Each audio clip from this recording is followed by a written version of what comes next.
Le gros enjeu, c'est ça, là, que tout le monde va devoir signer en même temps. Michael Hage pourrait venir, par exemple. Fait que ça va être notre prochain sujet par la suite. Ça va dépendre de comment il finit l'année, je pense. Ouais. Il y a sa destinée entre les mains, Michael, oui. Alors, moi, ce que je vais faire, c'est que je vais partir le live. Ben, pas le live, le recording. Il est déjà parti, mais je vais partir la vidéo, puis je vais le mettre à tous dès midi.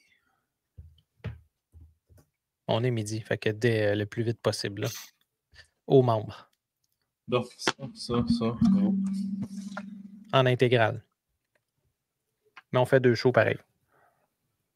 Fait qu'on parle pas, mettons, de Michael Hage puis Fowler dans le premier show. Même que celui de Demidov, c'est ça? Ouais, parce que je sais pas dans quel ordre je vais le placer. Pas de trouble. J'ai changé l'angle de ma caméra un peu dernièrement. On a vu ça? Dans le show hier, dans le show hier, ça paraissait bien. Mais... Oui, parce que c'était comme ça, check, c'était comme ça. Exact. Puis là, ma TV est plus haute aussi, parce que j'ai changé. Fait que, en tout cas, là, ça fit un peu mieux avec mon setup là, de base. Moi, il y a mon vélo en arrière, mais que je vais tasser. Je vais finir par tasser. Un jour. Ben, regarde, moi, j'ai une plante en arrière, j'ai des rideaux en arrière. C'est ça, ouais. Ça va pas bien. Et là, il y a l'éclairage qui vient de me chier la main, mais ouais, ça...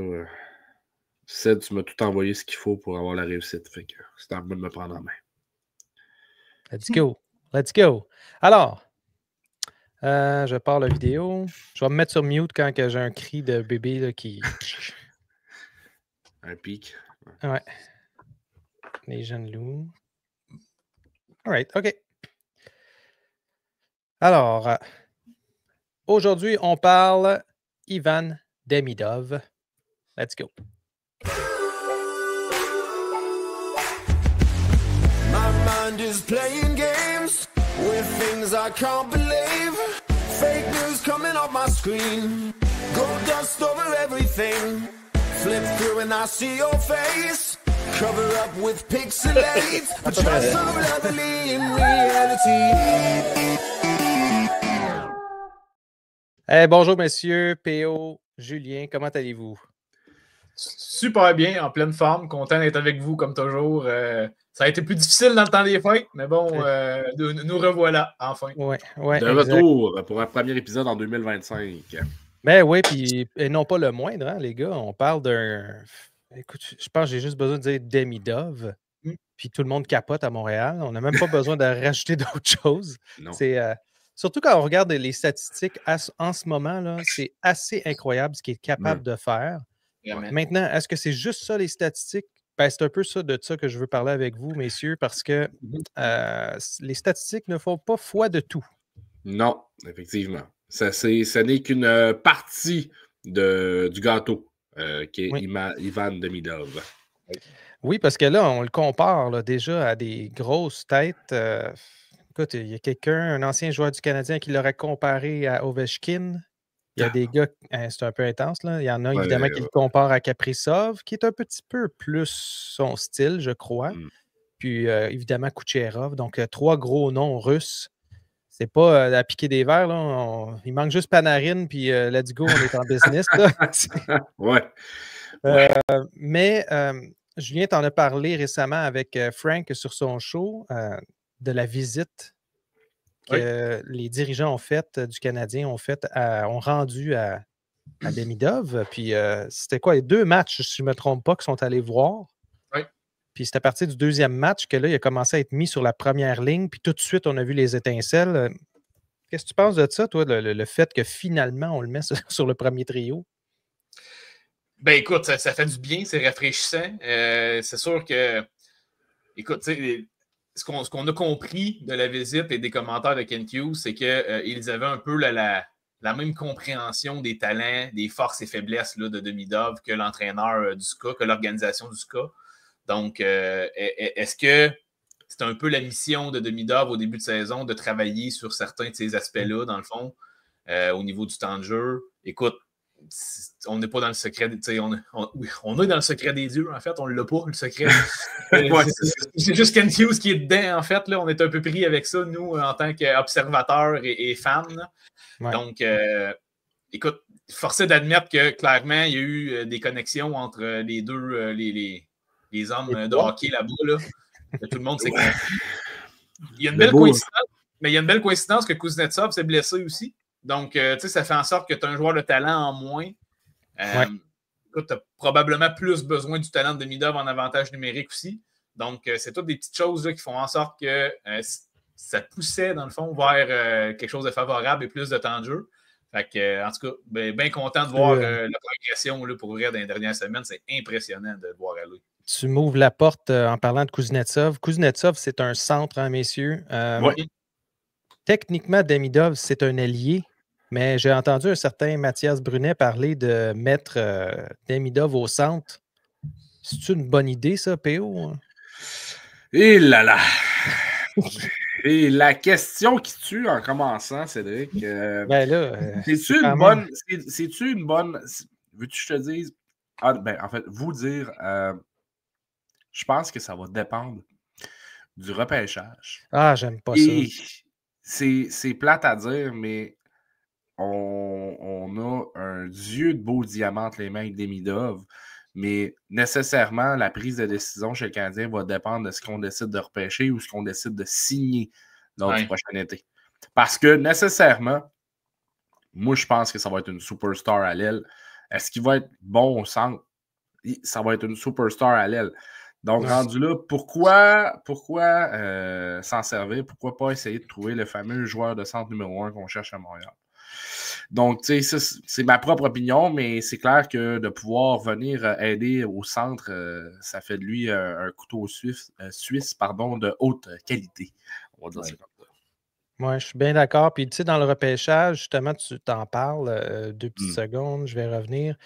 On a James Higgins, on a Michael Misa, Anton Frondel, Caleb Desnoyers. On a même un Jake O'Brien qui est un petit peu moins connu.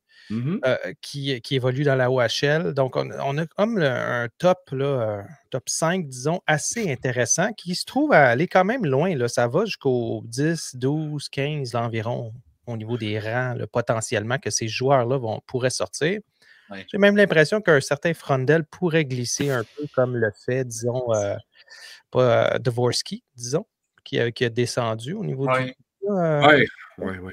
Fait que ça pourrait nous ouvrir des portes là, en ayant un de ces gars-là, si je ne me trompe pas. Ils ont tout le potentiel top 6. Là. Ben, tu sais, honnêtement, là, présentement, quand on lit sur les blogs, les sites, tout ça, on voit que le Canadien semble aller voir beaucoup Caleb Desnoyers jouer. Oui. On semble avoir une attention particulière envers lui. Oui, mais est-ce qu'on va avoir un top 10? Ben, présentement, écoute, ça varie de jour en jour. C'est comme la température, Cédric. C'est bipolaire. Imprévisible. C'est ça, exact. Merci, Julien. Vraiment. Puis, l'autre chose qui est un peu imprévisible et qu'on n'avait peut-être pas vu venir pour certains qui se disaient hey, si on fait les séries, est-ce qu'on peut ramener Demidov à Montréal avant les séries et le faire jouer en série, un peu comme on fait avec les joueurs de la NCAA? Puis ça, c'est une affaire, là, Julien, là, qu'on a parlé en long et en large. Les contrats KHL versus Europe, tout ça, ça devient compliqué, mais c'est pas possible. Là.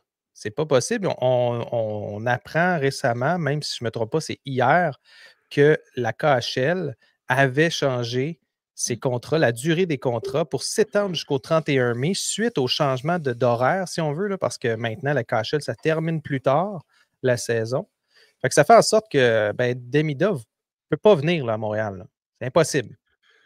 Moi, je vois ça d'une manière... Je vais vous imaginer, la KHL, présentement, ils tordent le torchon pour aller essayer d'aller chercher tous les gouttes possibles du potentiel, ou plutôt de potentiel d'attraction d'Ivan Demidov, puis d'essayer de le convaincre à la dernière minute de signer, avec le SCA. Mais tu sais, à mon avis... Sait-on jamais. Jamais. PO, les derniers rapports qu'on avait, c'était l'équivalent de payer le joueur environ 450 000 canadiens. C'est n'importe quoi. C'est impossible. Non. On s'entend le premier contrat qu'il va avoir en rentrant l'année prochaine, 950 000 US, 975 peut-être. Ouais. Blindé avec des bonus. En plus. Oui, c'est sûr. Puis un bonus à la signature, probablement, direct. Oui, c'est ça, là, il est pas mal plus alléchant au niveau de la Ligue nationale. Non, exact. Moi, d'un autre œil, je vois ça de façon encore plus positive, dans le sens où il va probablement finir par arriver à Montréal pareil avec l'équipe. Mais son année de contrat ne s'activera pas avant l'an prochain au niveau de son contrat d'entrée dans la Ligue nationale. Fait que, pour moi, je vais être honnête avec vous, je ne vois pas la menace de la KHL. Donc, je ne vois pas je vois pas ce qui presse tant que ça de l'embarquer dans l'alignement, surtout si on est capable de créer quelque chose d'intéressant d'ici la fin de l'année. Puis c'est ce qu'on semble être en mesure de faire présentement chez le Canadien. Je pense qu'il y a des trucs vraiment essentiels qui restent très importants à travailler, genre la discipline puis d'autres petits détails de la sorte. Là. Mais clairement, c'est excitant de voir ce qui se passe chez le CH. On a déjà Lane Hudson. Concentrons-nous sur lui cette année. Donnons-y toute notre love pour qu'il aille nous chercher le trophée Calder. On fera la même chose avec Dominov l'an prochain. Les gars, on s'entend-tu? Peut-être Calder cette année, peut-être Calder l'année prochaine. Ça serait exceptionnel. Je m'en frotte les mains. Moi, je vais moins m'en frotter les mains quand Hudson va nous demander un beau contrat de 9,5 millions de dollars par année pendant 8 ans. Chaque chose en son temps, ça. Ouais. Julien vient de me ramener sur le plancher. Là. Wow, chaque chose en son temps. Oui, c'est vrai, effectivement. Mais statistiquement parlant, les gars, c'est assez impressionnant ce que Demidov fait en KHL. Ben oui. Qui d'autre a déjà été meilleur à son année recrue, à son année de 18-19 ans, 19 ans dans ce cas-ci maintenant? En KHL? Personne. En tout cas, sur le pace qui est en train d'établir. Le pace étant la projection. Là. Oui, mais pas dans les mêmes conditions que lui, du moins, en tout cas. Oui, c'est ça. Exactement. Puis on regarde, exemple, Michkov avant. Michkov avait quand même très bien fait, mais n'a pas été invité au match des étoiles. C'est pas non plus... Il a joué moins de matchs aussi, donc en jouant moins de matchs, ça lui donne moins d'opportunités, mais les matchs que Ivan Demidov a joués, c'est des matchs de 5 minutes. Là. Ça compte pas, ça, là. Est-ce que ça compte? Oui, mais on a enfin... Oui, exact. On est obligé de les mettre au compteur. Mais en début d'année, on dirait qu'il y avait une purge contre lui. Puis on dirait que depuis que l'état-major du Canadien est allé faire son tour, puis qu'on a vu le fameux vidéo là, de le Cavalier, Brobov et Hughes qui jasent avec le coach, là, on dirait que tout a changé. Là c'est rendu le SKA, ce grand club là, qui prépare la prochaine vedette du Canadien. Exact. Donc, c'est spécial, mais bon, moi, je pense que il va le chaler en améliorant.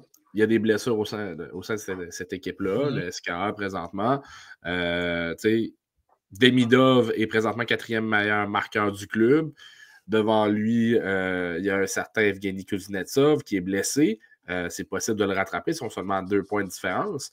Et il joue avec un certain Sergei Plotnikov. Je ne sais pas si vous vous rappelez de lui, messieurs. Oui, on a une couple de gars on a une couple de gars dans la communauté qui trouvent bien drôle son nom, en tout cas. Oui, ça c'est sûr. Ah, oui, il y a... Faudrait que tu te pointes, Julien. Moi, je vais te pointer, attends. Lui, là. Lui. Ah non, mais je me suis dit d'Elgard puis une couple d'autres gars aussi. Oui, exact. Quand j'avais parlé de l'alignement du SKA, il m'avait trouvé bien comique, les gars. Effectivement. Mais donc, c'est... non, tu as raison. Puis quand tu parles de statistiques, on y est très près. Imaginez s'il y avait eu le temps de jeu de certains de ces joueurs-là. Le problème est là. Là, je soulève une question. Est-ce qu'on aurait voulu, justement, que Demidov soit le meilleur marqueur du club, la superstar du club, alors qu'on veut le perdre l'an prochain? On va le perdre l'an prochain. Ah oui, c'est pour... On connaît un peu la pensée russe du grand homme. Il faut tout le temps que ce soit les meilleurs qui restent. Donc, est-ce qu'on va faire peut-être exprès de bencher Demidov pour justement pas perdre la face lorsqu'il va le quitter à la fin de la saison? C'est le genre de choses que je me... Là, vous allez me dire théorie du complot. Ben, regarde, moi, j'y crois. Là. Malheureusement, les Russes sont capables de faire ça juste pour bien paraître. Oui. Dire oui, c'était bon en saison régulière. Maintenant que les séries sont avancées, c'est du jeu pour Rome. Il n'est pas prêt, blablabla. Et donc, le laisser de côté pendant les séries ou en tout cas quelques matchs. Ben, en fin de la saison, là, pour être sûr qu'ils ne finissent pas au top, là, on donne le nanan que le Canadien a demandé. Ouais, ça, on le garde pour les séries. On le garde pour les séries, mystérieusement. Eh oui.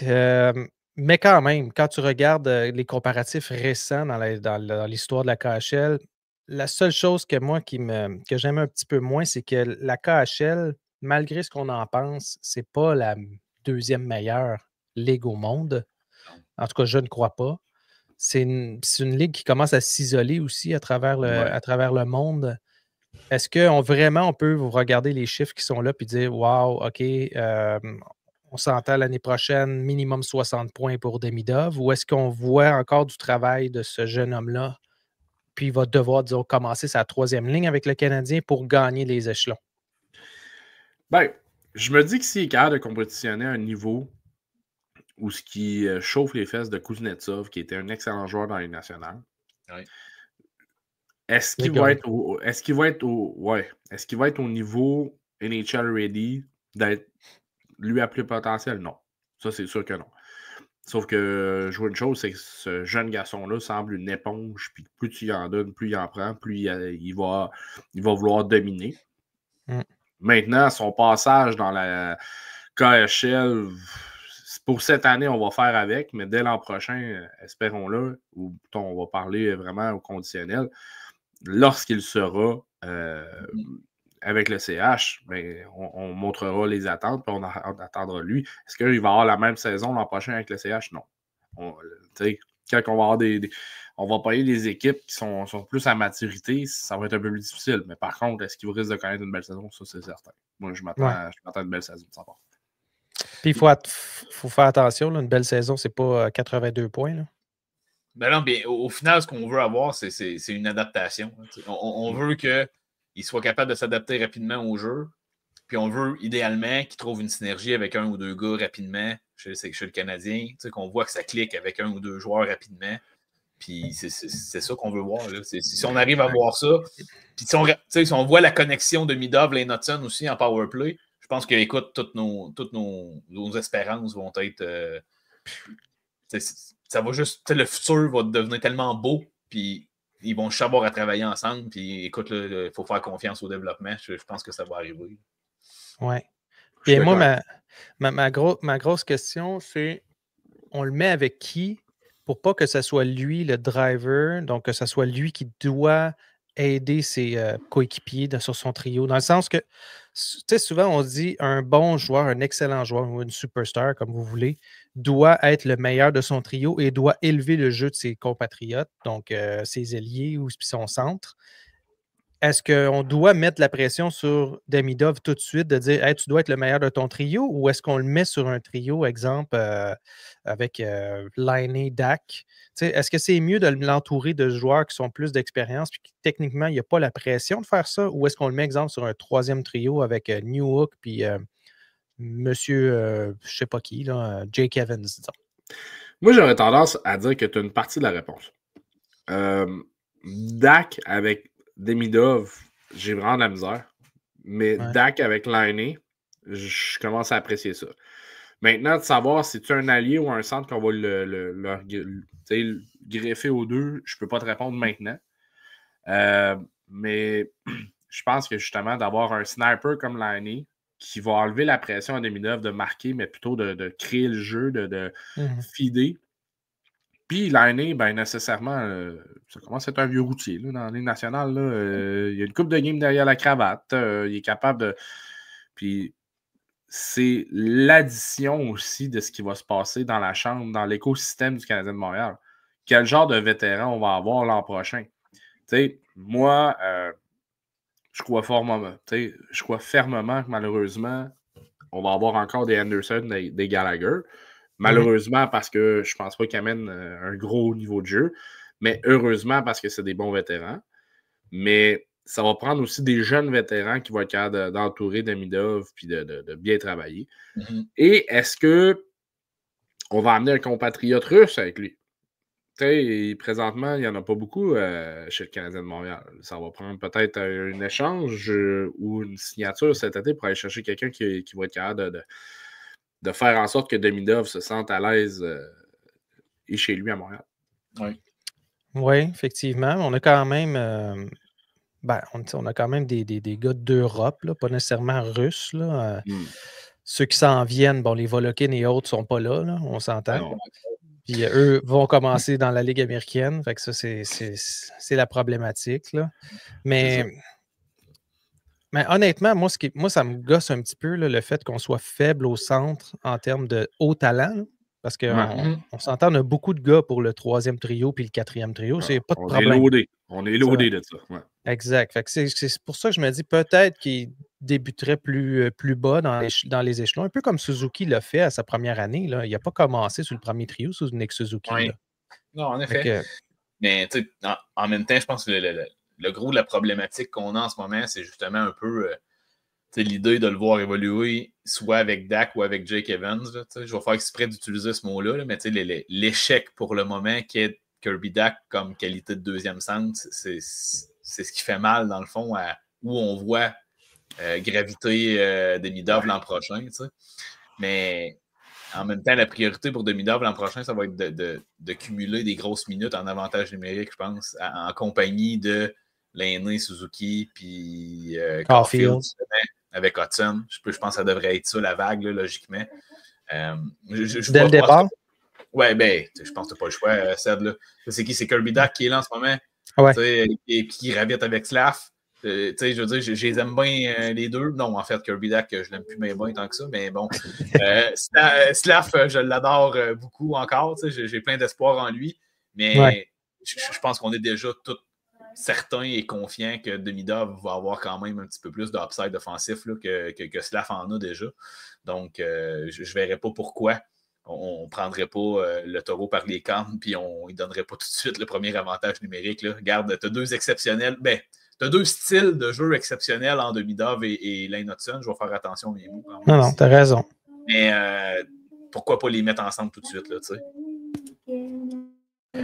Oui, c'est sûr que moi, je les réunirais ensemble le plus tôt possible. Là, comme on a dit tantôt, on a un gros avantage. On va avoir 3 ans de Ivan Demidov au prix des bagatelles. Là. Ça va être ridicule. Oui. Fait, moi, je pense qu'on a une belle opportunité d'avoir, une fois que Demidov est arrivé, de dire, OK, on a 3 ans pour le faire grandir. Puis à sa dernière année qui ne coûte pas cher, là, y aller all-in, puis de rentrer en série, pousser la machine. Là. Fait que on va avoir une année, j'ai l'impression, peut-être 2, là, où on va avoir des Michael Age, on va avoir des Demidov, on va avoir potentiellement le nouveau qui va rentrer si on repêche assez haut, qui vont nous permettre de donner la poussée que tu parles en ajoutant quelqu'un peut-être un petit peu plus... je ne dis pas que Laine n'est pas bon, là, mais Laine n'est pas constant et il est souvent blessé. Donc, peut-être d'avoir quelqu'un qui est un petit peu plus power forward, un petit peu plus là, rentre dedans pour l'aider. Est-ce que c'est Slav? Est-ce que c'est. En tout cas, à voir. Là. Moi, on a tous des noms en tête. Là. Il y a des gars sur le tableau de repêchage qui viendraient miraculeusement. Oui. On en a vu au championnat du monde junior. Là. Tout dépendait malheureusement quel rang on va repêcher là, selon la saison. On ne sait pas encore. Ben là, c'est ça le problème. Là, j'ose plus dire de nom parce que j'ai aucune idée. Là. On est passé du premier rang au 16e. Là, on a potentiellement le 15 et le 16e choix. Est-ce qu'on va essayer de monter en essayant d'échanger ces 2 choix-là? Oui.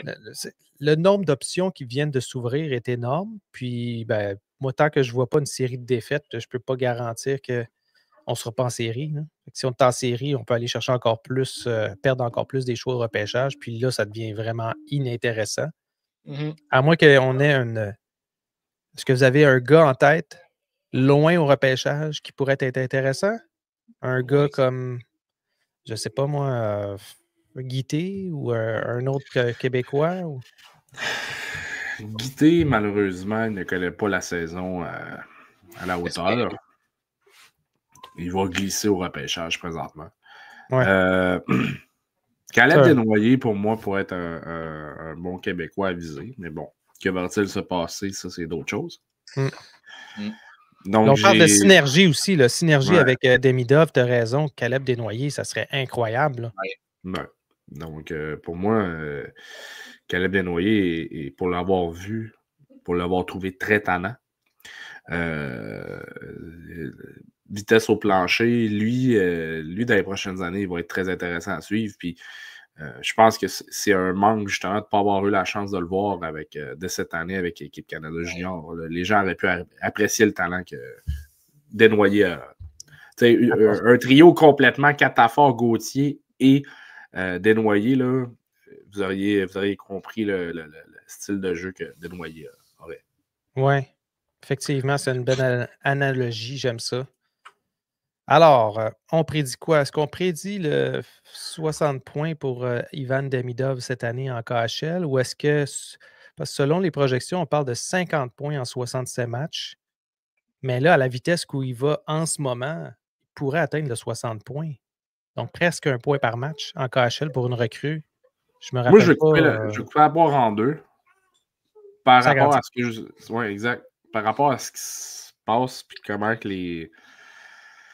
les dirigeants russes sont, je crois que quand on va approcher la fin de la saison, on va trouver une raison maligne et pour pouvoir l'asseoir, puis justement, il va finir avec 55 points. Puis, juste pour pas qu'il finisse dans les meilleurs marqueurs du circuit.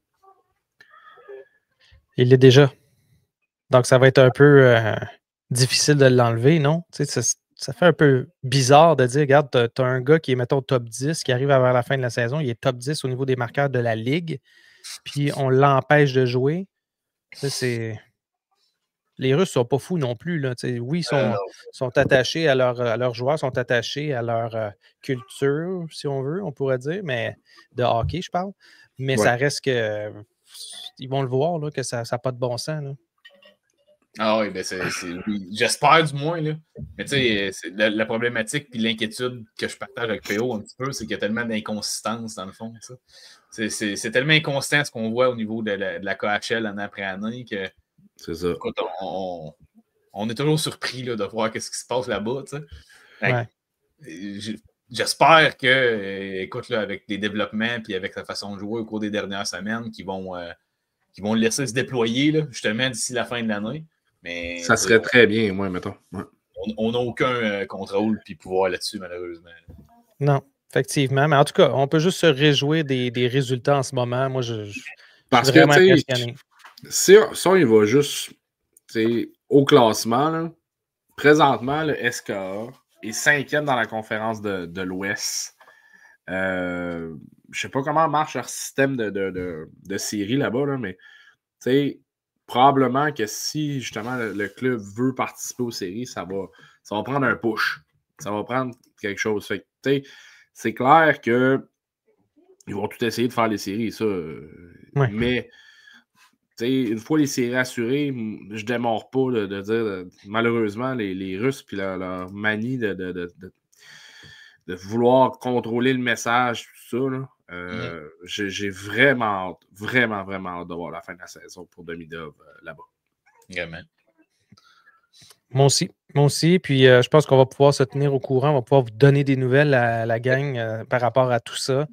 C'est sûr qu'il ne faut pas s'exciter. Là, on a des Vitaly Kravtsov qui ont le même genre de points. On a des, j'en ai parlé tantôt, là, Grigorenko, entre autres. Donc, des anciens joueurs de la LNH qui n'ont pas produit à la hauteur espérée. Mais quand on regarde le talent brut de Demidov, je pense que c'est là où les statistiques peuvent mentir un peu. Là. Moi, je le trouve vraiment meilleur que ce qu'il a démontré pour l'instant, à cause évidemment des nombres de minutes jouées pendant plusieurs de ces matchs là, que supposément il aurait joué. Là. Mais on s'entend quand tu fais juste trois présences, tu ne peux pas te mettre dans la game, tu peux pas, puis surtout avec qui tu joues aussi, ça a un gros impact. Là. Je crois vraiment que Demidov, là, en ce moment, c'est le meilleur espoir qui ne joue pas dans la Ligue nationale en ce moment et qui est déjà repêché, selon moi. Oui, pour vous aussi. Oui. Je pense qu'on n'a pas le choix d'être d'accord en ce moment-là. Il y aurait qui comme joueur? La liste est probablement très, très mince, puis Demidov figure dans le top 3 assurément. Fait qu'à un moment donné, je pense qu'il n'y a pas de très... je pense qu'il y a des gens je pense qu'il y a des gens qui pourraient dire que Seneca, il est quand même excellent en ce moment. Oui, mais en même temps, Seneca, écoute, là, il joue dans une ligue pour jeunes adultes. Donc, oui, il est bon.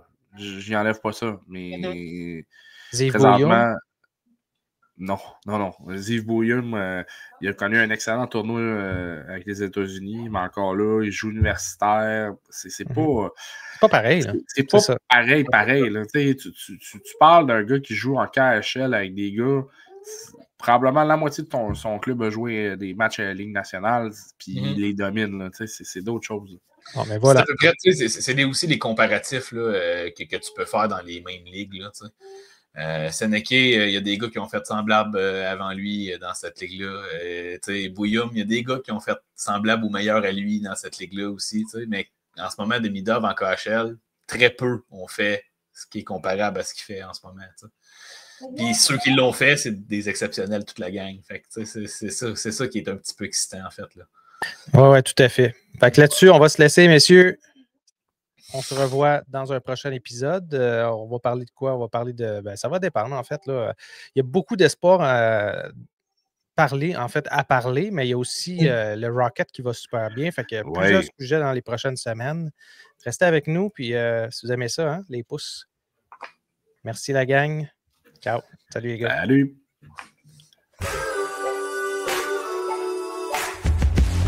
My mind is playing games with things I can't believe. Fake news coming off my screen. Gold dust over everything. Flip through and I see your face. Cover up with pixelates. But you're so lovely in reality. C'était bon. La gang qui est d'accord avec nous, on va parler de Michael Age et Jacob Fowler. Jacob, l'homme. Là, il y a du bruit en background, là. Désolé. Non, c'est pas si de la vie. Là, on s'en sort bien. Pendant la vidéo, ça passera pas trop mal. Ça passait bien, excellent. Oui. Si au pire, vous laissez vos commentaires, je l'ai entendu. C'est comme Où est Charlie, mais version audio. Oui, c'est ça. Si vous entendez un cri de bébé, vous remportez. Oui, exact. Laissez-moi 2 petites secondes, là, je vous reviens. Discutez entre vous pour le bénéfice de nos auditeurs. Ce sera pas long. Pas de problème. Cédric est parti mettre fin au bruit. Urgence bébé, on comprend ça. Je pense que tu es là-dedans pour mal toi aussi, hein, mon PO. Je suis caché dans ma maison. Ma douce me dit va enregistrer. On a nourri Zachary. Puis on lui a fait dodo. Ouais, c'est ça. Papa va enregistrer. C'est bon, ça. Non, là, mais ouais. Et ceux qui suivent un peu l'actualité du CH, Patrick Laine n'a pas accompagné le CH encore une fois. Non, écoute, ça a l'air d'être tout un virus. Je ne sais pas si ça cache autre chose derrière ce dit virus, mais écoute, c'est sûr que si c'est quelque chose de type COVID ou en tout cas, on s'entend habituellement. Ça se peut, oui, ça se peut. On veut que l'individu soit quand même isolé là, pour pas que ça se propage au cours dans le vestiaire. On va pas retomber là-dedans, s'il te plaît. Non, mais c'est ça, mais tu sais, dans un vestiaire de hockey, là, c'est ça, exact. C'est ça, là, c'est facile de se transmettre toutes sortes de mais non, mais là. Et autres. Oui, voilà. Écoute, vu la durée de temps que ça a en ce moment, c'est ce que j'ai l'impression que ça semble être, là, parce qu'ils ne veulent rien préciser. Fait que là, encore une fois, ce serait quoi de dire, gars, il a contracté la COVID, on l'a isolé, il est bien, il est correct, il l'a, on s'occupe de lui. Ce serait quoi de juste avouer ça? En tout cas, c'est vrai, tu as raison, rendu là, ça serait tellement plus simple, mais tu sais, écoute, parce que là, si c'est pas ça le virus, ben là, tu sais, dans le fond, là, pourquoi que. Ça prend quoi des fois, justement, comme tu dis, de juste de le donner le diagnostic, là, ça veut dire, c'est pas. Ça change rien à la vie du joueur, là, 90% du temps. Il y a des choses que, tu sais, stratégiquement, tu dois garder pour toi, mais des virus qu'on sait que, bon, ils devraient s'en sortir. Ça, l'influenza, la gastro. Bon, gars, il a pogné un gastro, il va être revenu. Bon, OK, c'est cool. Lâche pas, Patrick. Mais y a-tu juste un stigma encore autour de certaines maladies, entre autres la COVID, qui fait en sorte que la LNH ne veut pas trop ébruiter quand ça arrive ou quoi que ce soit? Je fais juste penser à une aventure que j'ai eue il y a 2 ans, là, ou 1 an et demi à peu près, là, où j'ai pogné une otite virale. Puis écoute, là, c'est assez pour être désorienté puis pas être capable de jouer au hockey, là, par exemple, pour un bon bout de temps. Parce que j'avais littéralement l'équilibre était difficile. J'étais tellement engorgé dans une oreille que, écoute, là, j'avais vraiment de la difficulté à fonctionner pour être franc. Puis ça a duré quand même un bout de temps parce que je faisais de la couffaine, puis t'es pratiquement sourd d'une oreille pendant quasiment 2 semaines, 3 semaines. Hey, c'est pas le fun, ça. Ouais. Ça peut être assez dérangeant pour dire je suis pas capable de bien performer, selon les circonstances. Tu sais, je souhaite le meilleur à Patrick. Là. Il y a Patrick présent dans l'alignement, il y a Patrick absent dans l'alignement, puis c'est un plus présentement. Mais on dirait que la pause du temps des fêtes a fait du bien à tout le monde chez le Canadien. Puis avec Patrick, ou sans Patrick, on a réussi à bien jouer quand même. On a réussi à revenir dans le match, le dernier match. Donc, j'ai hâte de voir. J'ai vraiment hâte de voir. Les gars, on va parler de Michael Age. J'ai des petites affaires à jaser avec vous autres. Puis on va parler évidemment de Jacob Fowler parce que c'est les 2 prochaines potentielles stars du Canadien. Là, on a parlé de Demidov, mais Demidov, lui, c'est une superstar. Hudson, moi, je le considère déjà comme une superstar. Là. Je ne sais pas pour vous, là, mais... Pas loin du moins, c'est pas le cas.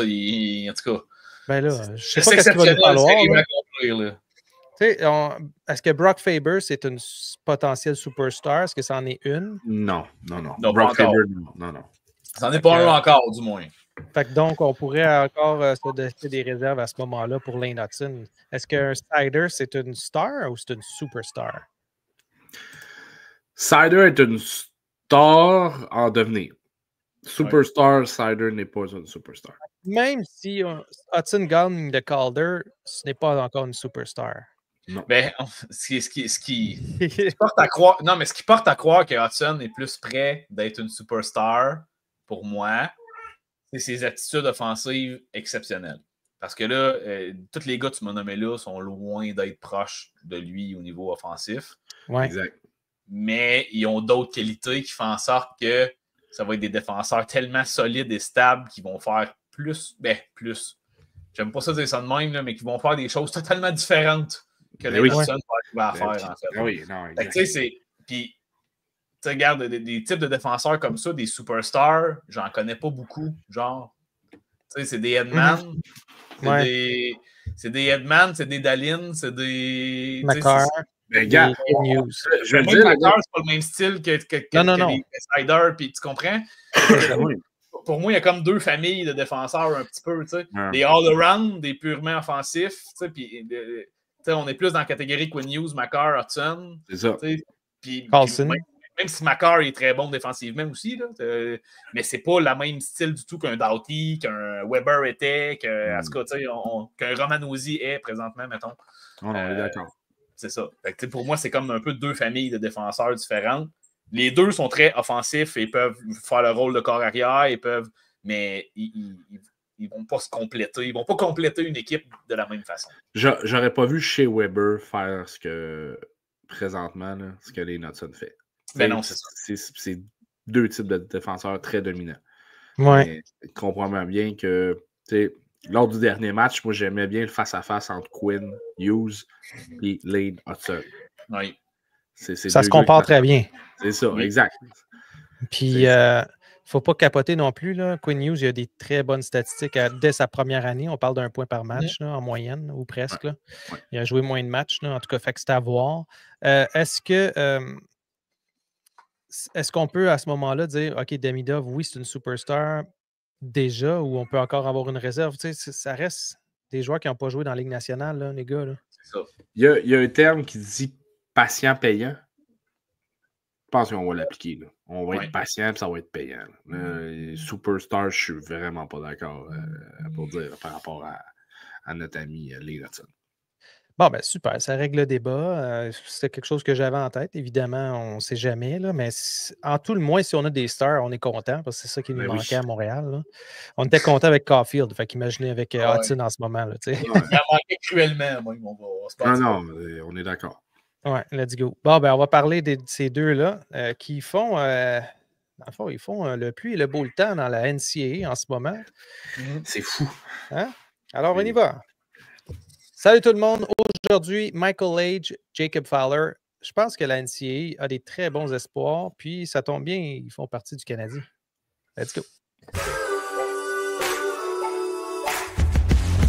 My mind is playing games with things I can't believe.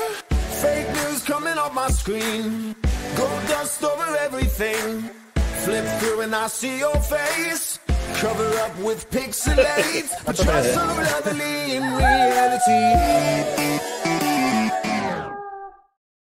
Bonjour messieurs, PO, Julien, comment ça va? Bonjour, messieurs. En pleine forme pour un deuxième sujet d'attaque, encore une fois. Oui. Avec vous, toujours tellement le fun de genre de ça que vous autres. Ah ouais. Oui. Ben, tu sais, les jeunes loups, c'est pas pour rien. Hein. On parle des espoirs, on parle des jeunes. Puis, pour ceux qui ne sont pas au courant, on met un show en intégral. Donc, il y a certains épisodes qui sont en intégral. Fait que c'est pour ça qu'on a parlé déjà de Demidov. On va parler de Demidov pour ceux qui ne sont pas avec nous. Mais si vous voulez voir le show en direct, pas en direct, mais en intégral sur Patreon, sur YouTube membre, juste à vous inscrire, membre payant. Puis, vous allez y avoir accès parce qu'on le donne à n'importe qui a un accès. Fait que moi, les gars, Michael Age, là, toute une histoire. On se rappelle un peu le vidéo que les Canadiens ont fait en début de saison par rapport à ça, lors de son repêchage. Mais à part l'histoire qui entoure un peu la tragédie et tout ça, ça reste que c'est pas mal notre meilleur au niveau offensif joueur de centre potentiel qu'on a en ce moment. Là. Si c'était juste lui qu'on avait là, au niveau du repêchage, on ne parlerait que de lui. Pourtant... Ben, écoute, j'ai sorti présentement, là, je suis sur le site de la NCAA, puis Michael Age, quand même 21 points, 11 buts, 10 passes en 17 parties. Il n'est même pas le meilleur marqueur de toute la NCAA, mais quand même parmi les meilleurs pour un gars qui est à sa première saison universitaire, ce qui me surprend énormément. Puis, tu sais, devant lui, là, il y a des grosses pointures quand même, là, messieurs. Là, je vais juste vous nommer James Higgins. Ensuite, Gabe Perreault. Je pense que je n'ai pas besoin de vraiment en rajouter. Puis, c'est ça des. Tu sais, oui, Higgins a la même âge que Age, mais les autres sont tous plus vieux que lui. Là. C'est tous des gars qui ont 1 an à 2 ans plus vieux que Michael Age pour dominer. Ben, justement, PO, tu me parles de ça parce que là, on parle de overager, on parle de underager, on parle de gars qui sont comme sur le même âge. La NCAA, c'est un peu spécial. Il faut que tu aies atteint un certain âge, il faut que tu sois à l'université pour pouvoir y aller. 18 ans, Exact. Donc, il y a certains joueurs qui sont repêchés quand ils sont dans la USHL, la ligue juste en dessous. Puis, il y a certains joueurs qui sont repêchés déjà dans la NCAA, comme un Celebrini, entre autres, ou exactement comme on vient de dire, James Higgins. Est-ce que tu penses que si Michael Age est repêché cette année au lieu de l'année passée, il est dans le top 10? Il est assurément repêché plus haut. Top 10, tu sèmes un double dans mon esprit parce que je me dis oui, il est excellent, mais avec le draft board qu'on a cette année, avec plein de mix, il est drafté, je vais dire top 15. OK. Toi, Julien, qu'est-ce que tu en penses? Ce que j'ai l'impression qui se passe un petit peu avec Michael Age, c'est que, tu sais, la façon qu'il accumule ses points puis qu'il joue, il nous présente des qualités très all-around. Excusez-moi l'expression anglaise, mais très, très complète comme joueur de hockey. T'sais. Pas pour rien que quand il a été pris au repêchage, on faisait des comparatifs un peu avec le style de Suzuki, mais moins talentueux. C'est un peu le vibe là, qu'on essayait de donner aux gens là, pour comprendre un petit peu le style de jeu. Au début de la saison, on en a parlé et on avait fait le comparatif, c'est le Jack Eichel des pauvres avec le début de saison. Tu sais, à cause d'un peu cette étiquette-là, c'est difficile de dire à quel point il peut atteindre des sommets intéressants au niveau de son jeu de la Ligue nationale éventuellement. Ben, ça varie, hein? Ça varie entre Philippe Danault et Jack Eichel en termes de. C'est ça, tu sais. C'est exact. C'est ça que je trouve particulier et difficile à évaluer avec lui parce que, si on se rappelle de Suzuki, pour prendre le comparatif encore, mais tu sais, on disait sensiblement la même chose qu'on dit présentement Est-ce que je suis revenu? Continue. Oui, t'es revenu. Il est en train de devenir dans les 10 meilleurs centres de la Ligue nationale. Là, fait que, est-ce que Michael H. ne pourrait pas atteindre ce seuil-là à force de persévérance et de travail, comme il nous a prouvé qu'il est capable de le faire, justement dans toute cette malheureuse aventure-là, mais beau résultat, en fait. Là, c'est un peu là où je m'en allais pour lui, puis un peu ce rêve qui s'accomplit au jour le jour, malgré toutes ces aventures et ces malheurs qu'il y a eu au cours des 2 dernières années. Pour vrai, moi, je trouve que c'est assez exceptionnel. Puis c'est dans des genres d'événements comme ça que tu vois les vrais hommes dans la vie, puis les vrais êtres humains aller loin.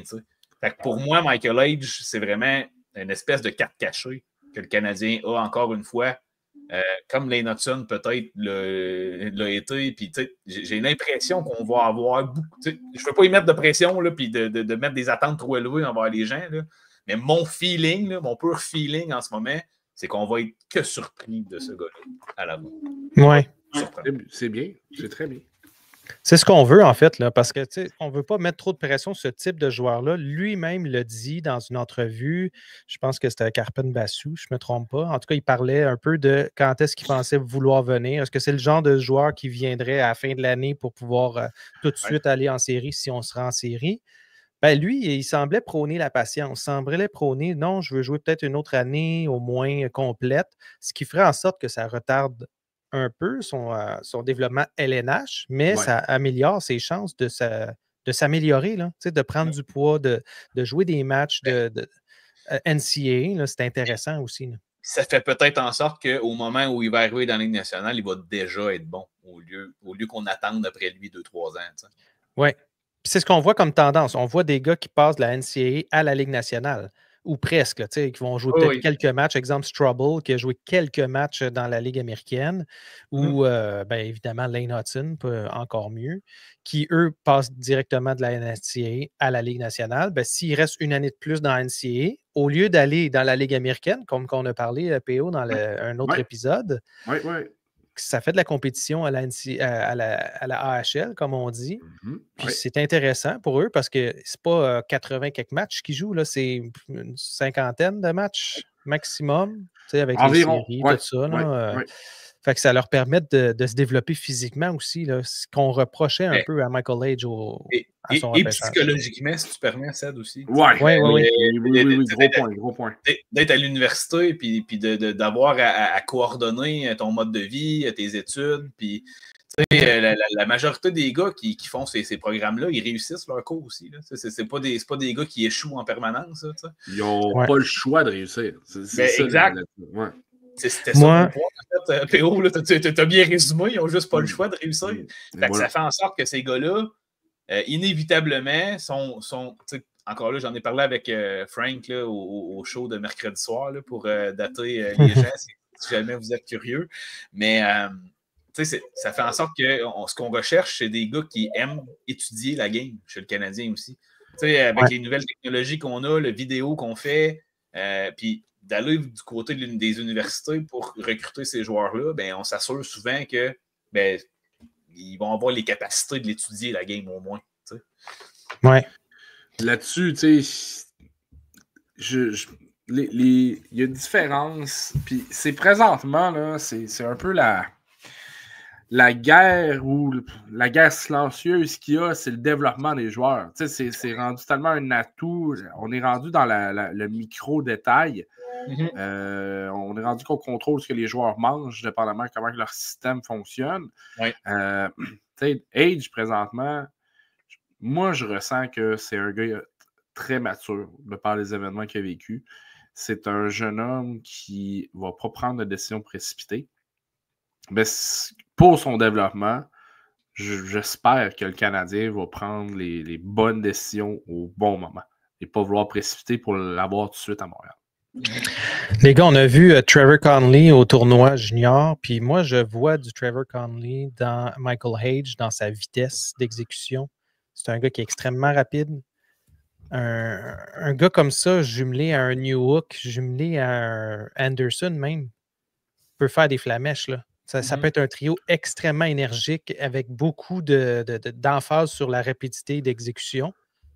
Est-ce qu'on n'a pas ça tant que ça à Montréal quand tu regardes la ligne de centre, là, à part Newhook qui est considéré comme un centre, là, mais si tu regardes Dak, c'est pas le gars le plus rapide. Suzuki non plus. Là, en ce moment, on a Dvorak et Evans qui ne sont pas nécessairement les plus rapides. Puis en bas, on a un certain Owen Beck qui n'est pas non plus considéré comme étant un gars rapide. Fait que ça amène une touche de plus, mais là où je voulais m'en venir avec ça, c'est que quand on regarde le draft de cette année, le repêchage de 2025, disons qu'on arrive puis on est capable de chercher un certain Caleb Desnoyers, disons. Ben, on s'entend. Si on a la main chanceuse. Ouais. C'est ça. On s'entend que c'est un top 6. Fait qu'on a Suzuki Desnoyers. Donc, automatiquement, on a un Age centre qui se ramasse à jouer sur la 3e ligne. Est-ce que vous le voyez là ou est-ce que vous le voyez comme un ailier top 6? Ah là là. Hein? Écoute, Julien, j'ai le goût de te laisser y aller en premier.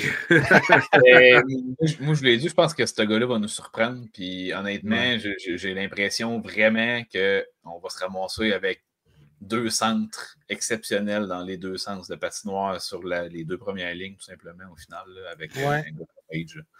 Je suis vraiment confiant, moi, de voir ce gars-là évoluer et prendre la bonne tangente.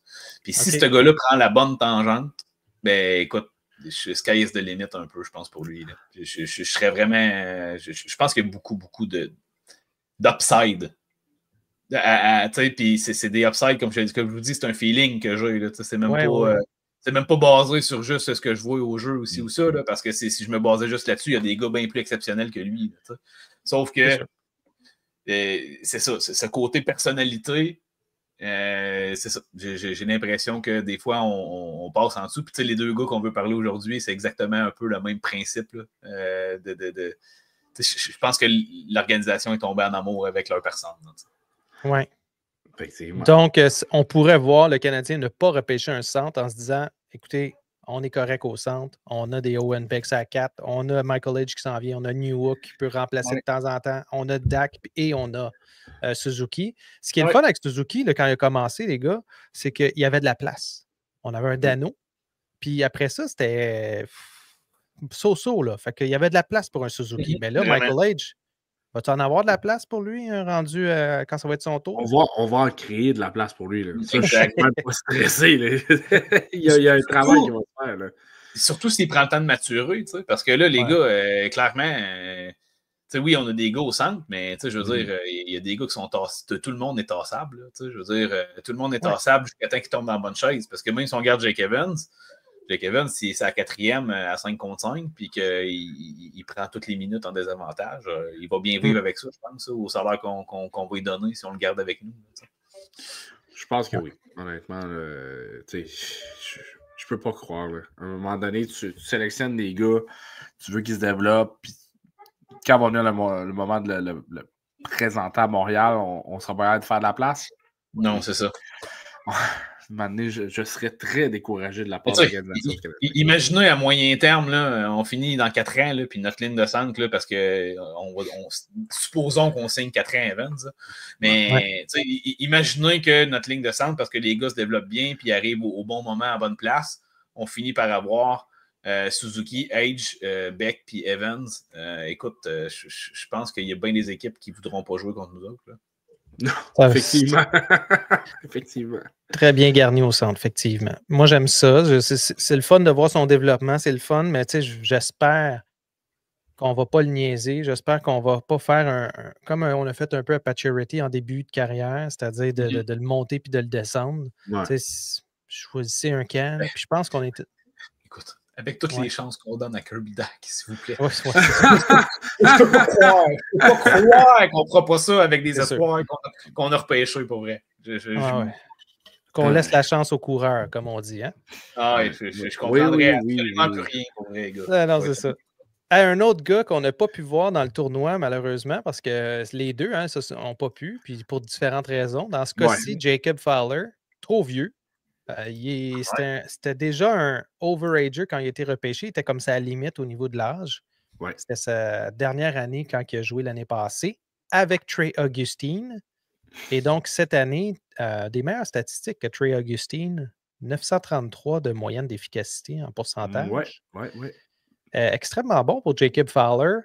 Bon, il y a une bonne équipe devant lui, mais est-ce que le Canadien va être bon quand il va arriver? Je pense que oui, là.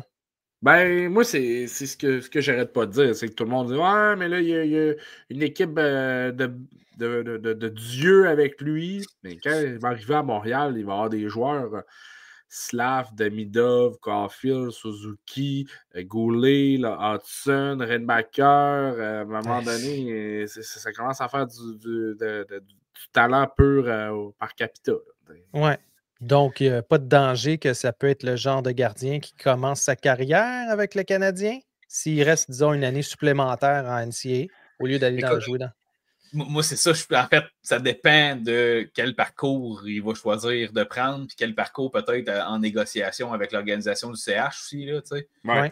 En sachant, c'est quoi vos plans pour moi l'année prochaine, admettons, tu sais. Ben là, Dobesch, c'est ça, puis on lui dit, ben, c'est le Rocket de Laval, mon homme, tu sais. Regarde ce que ça a fait pour Dobesch, tu sais. Puis nous, c'est le même, c'est la même chose. C'est la même chose qu'on va t'offrir comme cheminement, tu sais. Donc, est-ce que Fowler va dire oui, c'est un défi que je veux prendre et que je suis prêt à prendre maintenant, fait que je m'en viens, puis l'année prochaine, j'espère monter comme Dobesch fait. Là, ça va coïncider avec la dernière année du contrat à Montembeault aussi, dans 2 ans. Donc là, c'est là que la vraie bataille à 3 pourrait s'installer. Ça veut aussi dire que c'est peut-être accepté 2 ans dans la Ligue américaine pour Fowler avant de vraiment avoir cette place. Fait que, juste à dire un truc, Julien, là. Combien de fois on l'a vu, le gars qui ne veut pas signer ou qui se sert de son statut NCAA pour dire moi, je peux écouler mon contrat, les boys. Donnez-moi tout de suite le flambeau parce que sinon, je vais laisser aller mes années de contrat puis je vais juste changer d'équipe. S'il y a trop de compétition, peut-être. Je sais que c'est un gamer, là. Jacob Fowler, c'est un gamer. Tu me rassures, tu as raison, excuse, mais ce qui me rassure, bon, c'est mieux formulé, c'est vraiment son attitude, justement, là, qu'on a vu jusqu'à maintenant. Par rapport à ça, j'ai vraiment l'impression que le gars, il veut. Le gars, il est content d'être repêché par Montréal aussi. J'ai pas l'impression qu'il veut absolument jouer à New York ou qu'il veut absolument jouer dans une autre ville américaine. C'est pas l'impression que le gars donne. T'sais. À la base, Jacob Fowler vient de la Floride. Là. Fait que, sa grand-mère, je pense qu'il vient de Montréal. Mais en tout cas, il y a des racines quand même. Tant mieux rendu là. Mais j'ai quand même l'impression que le Canadien va y mettre le tapis rouge là, à Fowler, pareil. Là, ça a été le gardien de but que Kent Hughes a repêché. C'est son poulain à lui. Là, les 2 autres joueurs ne sont pas ses poulains. T'sais. Donc, comme je dis, moi, je pense que Montembeault va rester probablement le 2e gardien de but. Fait, comme on discutait justement avec Frank mercredi soir, c'est un peu... ça risque d'être... malheureusement, on va peut-être devoir échanger Dobesch pour faire la place à Fowler rendu à ce moment-là.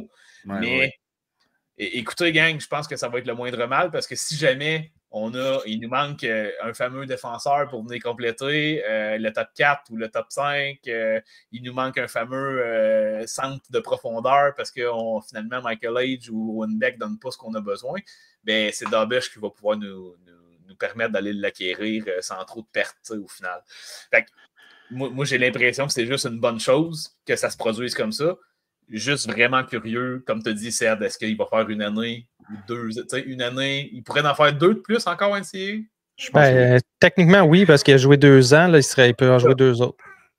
Est-ce qu'il va décider de vraiment comme il avait dit à son repêchage, est-ce que je vais aller I'm gonna be cooking in NCAA? C'est ça qu'il avait dit. Ouais, un affaire du genre, exact. Ouais. Il était pas. Je vais aller mijoter au niveau de la NCAA avant d'arriver. C'est quelque chose qui serait possible aussi. Je pense que c'est tout à son avantage, surtout si on a un certain Dobesch qui reste, parce que regarde ce qui est arrivé avec les Bruins. Les Bruins qui se sont ramassés avec Swayman puis Ullmark avec un contrat signé pratiquement en même temps. Là. Ouais.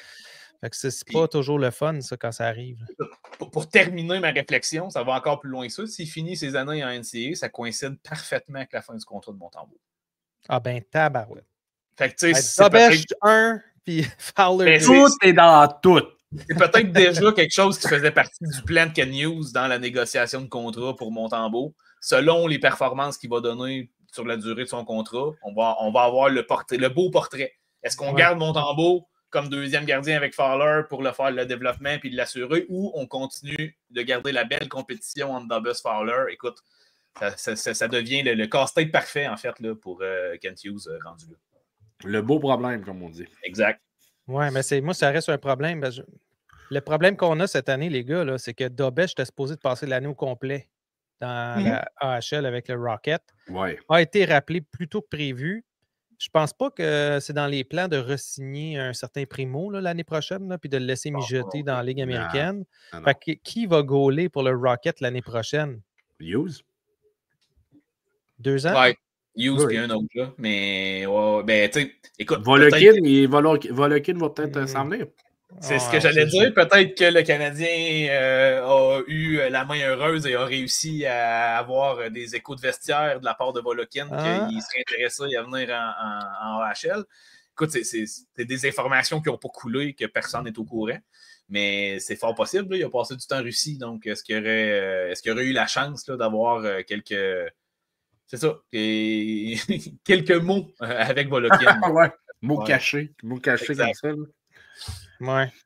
C'est sûr que Volokin, je pense que ça pourrait être intéressant. C'est un peu jeune, mais quand même, là, il a été repêché en 2023, peut jouer dans la Ligue américaine, ça c'est clair. Il joue déjà, il joue déjà dans la VHL. Donc, la VHL, c'est considéré comme une Ligue pro, un peu comme la Ligue américaine. Seule chose, c'est que je ne sais pas, j'arrive pas à voir quand est-ce que son contrat termine. Est-ce que c'est un peu comme Konyushkov, que c'est un contrat qui est un peu ouvert, là, dans le sens qu'il peut être signé quand il veut? Je sais pas. Oh là là. Ça c'est le mystère de la foi des contrats russes. Oui, mais pourtant, le Canadien le sait, c'est quoi? Là? Pourquoi cette situation-là ne fuit pas jamais nulle part? Tu fouilles sur le web, tu vois rien. Contract details, nothing, nada. Ben oui, c'est indéfini. Puis en tout cas, l'an prochain, il arriverait à 20 ans, ce qui serait quand même une belle opportunité de pouvoir justement, là, lui, venir grandir au niveau de la Ligue américaine de hockey. Il pourrait gauler peut-être 3 ans là, avant de pouvoir vraiment se développer. Exact. Puis tu sais, cette année, là, je vais être poli, je vais faire attention à ce que je dis, mais il a joué 11 matchs avec Sochi, qui, quand tu lis un peu, là, c'est comme le club déguisé, le club école déguisé du SKA de Saint-Pétersbourg. Ben oui. C'est là que Mishka va jouer. C'est ça. Donc, tout est dans tout. Puis un peu plus loin, là, je viens d'ouvrir, puis 11 matchs avec Sochi, puis une moyenne de 905, c'est exceptionnel, les gars. Ouais, très Sochi bon. n'est pas très, très bon. Sochi est complètement... je retiens mes mots. Il n'y a rien. Non, c'est désastreux là, comme équipe, là, Sochi, au niveau de la coach. Oui, non, gars. Et Demidov avait fait quoi, 7 points dans le game contre eux? Là, je veux dire que c'est ridicule. Il y a quelques bons... Il y a des joueurs qui ont été repêchés, dont Volokin, et aussi Nikolai Shebikin, qui appartient au Maple Leafs de Toronto. Mais c'est pas un club qui je l'ai dit tantôt, là, sans vouloir manquer de respect, là, mais c'est le club école caché du SKA de Saint-Pétersbourg. Non, c'est sûr. Ils vont mettre leurs joueurs là. Ça, ce qui veut dire qu'il y a au moins 2 ans de contrat pour pouvoir aller là. Mais ouais, bon, écoutez, moi, je veux peut-être faire un petit détour, là. Quentin Miller qui ne jouera plus avec dans la Q. Oui. Ne jouera plus dans la Q. Donc, qu'est-ce que ça veut dire pour lui? Est-ce que c'est un truc que le Canadien a essayé de concocter pour l'amener en BCHL? C'est quoi ça?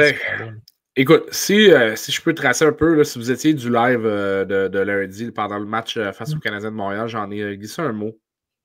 Quentin Miller, qui s'est blessé en début d'année lors d'un match hors saison, est sorti jusqu'au mois de mars. Et chez le Saguenay de Rimouski, vous le savez, ils reçoivent la Coupe Memorial cette année. Donc, le mot d'ordre lors de la plus récente période des transactions, ça a été on load la carte de crédit, on veut la meilleure équipe sur glace. Ce qui fait en sorte que Miller, qui avait un des 3 postes de 20 ans, mais malheureusement, il a vu son poste être pris par probablement le meilleur joueur qui est Jonathan Fauchon. Ce qui fait qu'il n'y a plus de place de 20 ans disponible à Rimouski. Mais en reste-t-il que Miller ne sera pas prêt avant mars, messieurs. Oui, c'est ça. Donc, tu sais, ça amène un problème chez le Saguenay. Et si on veut être capable de faire jouer Miller, ben, ça devient compliqué. Ce qui veut dire que Miller devenait agent libre. Il aurait pu être réclamé un peu partout dans la Ligue canadienne, mais de son côté, il a préféré s'en aller dans la BCHL. Là, le lien à faire par rapport à la BCHL, c'est qu'il y a un autre espoir du Canadien de Montréal qui a commencé l'année-là, avant de faire le chemin inverse de Miller. Et je ne sais pas si vous en rappelez, je vais vous donner quelques indices. Il avait été repêché par le Canadien lors du dernier repêchage et Martin Lapointe avait brûlé sa destination parce qu'il avait mentionné que, logiquement, lors du repêchage des Européens, il devrait être repêché par l'Armada de Blainville-Boisbriand. Donc, j'ai fini. Finalement, c'est Batters qui l'avait ramassé. Donc, je vous dévoile c'est qui. Donc, Mikus avec Vanak avait commencé l'année en BCHL et lui vient de signer avec le Titan d'Acadie Batters, futur Titan de St. John's. Donc, dans son cas, il avait commencé l'année en BCHL. Donc, du côté du Canadien, comme tu dis, Cédric, ça serait pas fou de penser que Miller pourrait faire le chemin inverse et aussi évoluer, que le Canadien garde un œil sur lui. Oui, puis ça amène tout un lot de choses bizarres à poser comme question. On sait qu'il faut signer le joueur dans les 2 ans quand il joue dans la Q. Est-ce que le fait d'aller dans la BCHL fait en sorte que tout d'un coup, maintenant, il peut être signé seulement dans 4 ans ou est-ce que c'est en fonction de quand il a été repêché? T'sais? Moi, c'est le statut un peu bizarre qu'on va devoir régler avec la prochaine convention collective parce que maintenant qu'il y a une entente NCAA et LCH, il va falloir un peu légiférer là-dessus puis régler ce problème-là parce que tu as tout à fait raison. Lorsque tu joues en LCH ou dans une ligue canadienne, ben, tu dois signer en 2 ans, tandis que quand tu joues NCAA, c'est 4 ans. Donc, ça, c'est un peu le beau problème là, qu'on s'impose à chaque année. Ben, c'est ça. Fait que, en tout cas, moi, j'ai une chose que je suis content. Jacob Fowler, ça va très bien. Sans ligne pour faire partie du Frozen Four. Sans ligne pour avec les Leonard, Pierrot et tout ça qui jouent dans l'équipe. Higgins aussi. Puis, pour ce qui est de Michael Hage, peut-être pourrait amener son équipe parce que c'est quand même lui le meilleur joueur au niveau des points de son équipe. Pourrait aider l'équipe à se ramasser dans ce fameux tournoi de fin d'année. Oui, ça serait tout un accomplissement pour vrai. Là. Si Michigan serait réussi à être dans le Frozen Four, je pense que ça serait de quoi d'assez exceptionnel comme accomplissement. Puis ça viendrait juste renchérir un peu là, le feeling que j'ai. Fait que moi, je serais bien satisfait de ça. Il aura traîné son équipe sur le dos alors qu'Équipe Canada l'ont boudé. Voilà. Oui, c'est encore plus exceptionnel, selon moi. Voilà. J'ai pas le goût d'en reparler trop, mais vous savez ce que je pense de ça. On est tous d'accord sur ton point de vue. En tout cas, merci les gars, c'était bien le fun. Merci la gang de nous écouter. Si vous aimez ça, des pouces, partagez-le. Puis on commence à jouer aussi sur Spotify, iTunes, Apple, Podcast aussi. Là. Donc, vous pouvez nous voir, nous entendre sur ces ondes aussi. Puis tous ceux qui nous suivent là, puis qui regardent le direct, tant mieux parce que vous avez plus de contenu. On a parlé de Lane Hudson hors d'onde, entre parenthèses. Hein? Fait que si c'est des choses que vous voulez entendre parler de nous, abonnez-vous. Puis une fois par semaine, on est en mesure de tourner ce genre de show-là. Fait que, merci PO, merci Julien. On se revoit la semaine prochaine. Yes, sir! Ciao la gang. Bye-bye. My mind is playing games with things I can't believe. Fake news coming off my screen. Gold dust over everything. Flip through and I see your face. Cover up with pixelates. But you're so lovely in reality. On est encore là. Hey, ma caméra a fait genre. Ouais, depuis tantôt, je sais pas ce qui s'est passé là, mais bon. Il y a trop de lumière en arrière. Ouais, c'est ça, c'est à cause de ton clash de lumière chez toi. Tu sais, pour entre nous, là, la gang au complet, là, c'est un peu comme Tony Marinaro, là, ça flash tout le temps. Ceux qui écoutent son show, là, c'est tout le temps en train de back and forth. En fait, la solution est super simple. C'est tu sets ton focus à une place. Puis, tu sais, moi, il faut que dans ma caméra, dans mes trucs, il faut que je mette juste l'option que je vois quand, mettons, c'est focus sur moi. Fait que je le mets juste manuel, puis ça ne bougerait plus à ce moment-là. Bon, ça suivrait Cédric comme ça. Ouais, c'est ça. Exact. On n'est pas encore rendu à avoir des caméramans qui nous suivent sur un plateau de télé. Là. Un jour, peut-être. J'ai assez hâte d'avoir mon caméraman qui va me suivre partout sur la côte. Dehors au froid, à neige. Dehors au froid, qui va, pendant que je vous fais une chronique Ouais. 101. Voilà. Fait que c'est ça, c'était bien bon, les gars. J'ai bien aimé ça. Je pense que l'avenir est brillant là, pour ces gars-là. Puis comme on a dit un peu avant, c'est peut-être pas des superstars, mais c'est les gars qu'on a besoin pour compléter la machine, là, tu sais. Ben oui, exact. Veux pas, non, ce ne sera pas Jack Eichel, mais tu as besoin de ce gars-là. Hein. Ben, on en a juste un. Il y a un Jack Eichel. Il n'y a pas 1000 Jack Eichel. Il y a un Jack Eichel. Ouais, c'est sûr. Mais tu sais, on se questionne gros à savoir ça va être quoi cette fameuse identité-là du Canadien. T'sais. Je pense que en ce moment, on ne voit rien de ça parce que avant c'était rapide. On avait une identité d'une équipe rapide. Ouais. Là, on a enlevé à peu près tous les joueurs rapides. Oui, là, on a comme perdu cette identité-là. Puis là, depuis qu'on parle d'une culture, de créer la culture puis tout, on a comme un petit peu de la difficulté à mettre le doigt sur ça va être quoi cette culture-là, tu sais. Puis bon, Frank s'amuse bien avec ça pendant les shows, on s'entend là, avec la communauté et tout. Mais pour vrai, moi, je suis assez, tu sais, je me souviens avoir fait ce call-là sur un des shows à Frank là, il y a quelques temps, là, mais j'ai réfléchi à ça hier, puis je me suis dit, je pense que j'avais un peu mis le doigt dessus. Tu sais. Une des raisons pourquoi Martin Saint-Louis s'acharne autant avec un système de jeu de la sorte, avec du man-to-man impliqué là-dedans, c'est que clairement, il vient comme gaver puis enfoncer dans la gorge l'identité de travailler fort. Tu sais.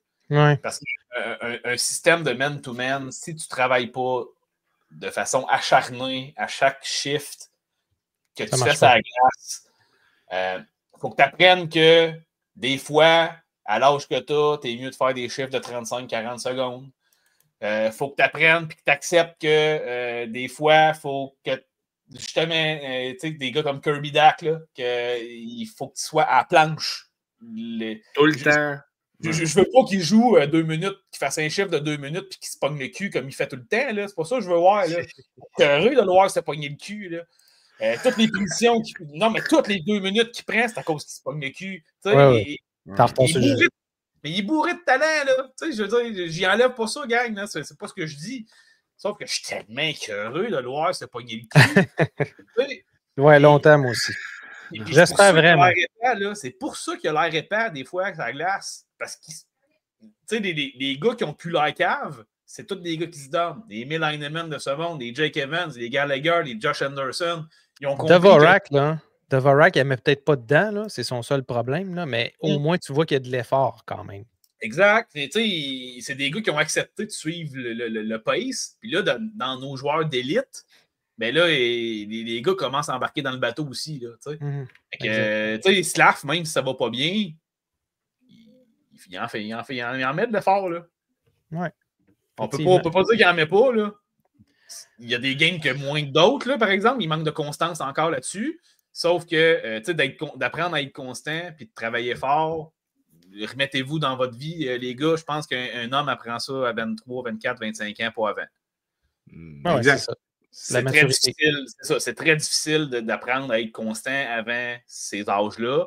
Puis encore là, ceux qui l'apprennent avant ça, puis ou avant 21, 22, c'est des niveaux de maturité supérieurs à la moyenne. Là, les Lane Hudson de ce monde, en tout cas, et les Suzuki faisaient partie de ceux-là.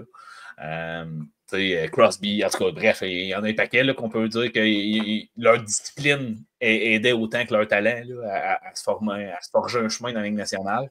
Mais clairement, c'est ce qu'on veut avoir. Puis écoute, je suis content là, avec tout ça qui s'en vient.